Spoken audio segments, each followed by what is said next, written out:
১৪ই March brigade সমাবেশকে সামনে রেখে পরিবর্তন যাত্রার ট্যাবলোর শুভ সূচনা ও সমাবেশ করলেন।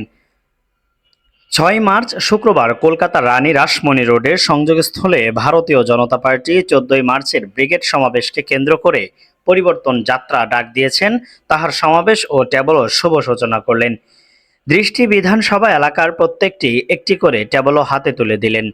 এই পরিবর্তন যাত্রাকে সফল করতে এবং দিকে দিকে মানুষের কাছে বার্তা পৌঁছে দিতে প্রতিদিন এলাকায় এলাকায় জনসংযোগ তৈরি করবেন। কলকাতার বিভিন্ন প্রান্ত থেকে কয়েকশো বাইক র্যালি করে জয় শ্রীরামের জয়ধ্বনি দিতে দিতে রানী রাসমণি রোডে জমায়েতনে এবং সেখানে একটি সমাবেশ আয়োজন করা হয়। যাদবপুর ৮B টালিগঞ্জ ফাঁড়ি নেকমল জায়গা থেকে দুপুর ২টোয় শুরু হয়। এই পরিবর্তন যাত্রার ট্যাবলোর শুভ উদ্বোধন করেন রাজ্য সভাপতি শ্রমিক ভট্টাচার্য। মঞ্চে উপস্থিত ছিলেন তাপস রায়, সঞ্জয় সিং, সজল ঘোষ, তমগ্ন ঘোষ, বিজয় ওঝা, শশী অগ্নিহোত্রী, মীনা দেবী পুরোহিত সহ অন্যান্য নেতা ও নেতৃবৃন্দ এই পরিবর্তন যাত্রা থেকে ব্রিগেড সমাবেশে যোগ দেওয়ার আহ্বান জানান। তাহারা মঞ্চে দাঁড়িয়ে প্রশাসনকে হুঁশিয়ারি দিলেন আমাদেরকেও রাজীব কুমারের মতো পুরস্কার পেতে, আর সেটা বেশি দিন নয়, এখনও নিজেদেরকে সংযত করুন, না হলে তখন পস্তাতে হবে।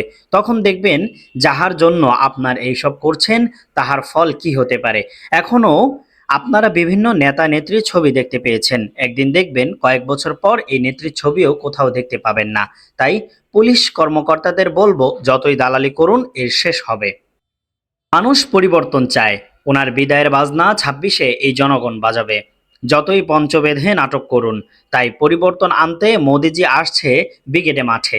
সবাই সামিল হন, কিসের কিসের পরিবর্তন হতে চলেছে। এমনকি কালীঘাটের কালী বলুন আর দীঘার জগন্নাথ ধামও বলুন, কেউ আপনার বিচারে সন্তুষ্ট নয়। মুখ ফিরিয়ে নিচ্ছেন দেবদেবীরা ও অতিষ্ঠ হয়ে পড়ছেন।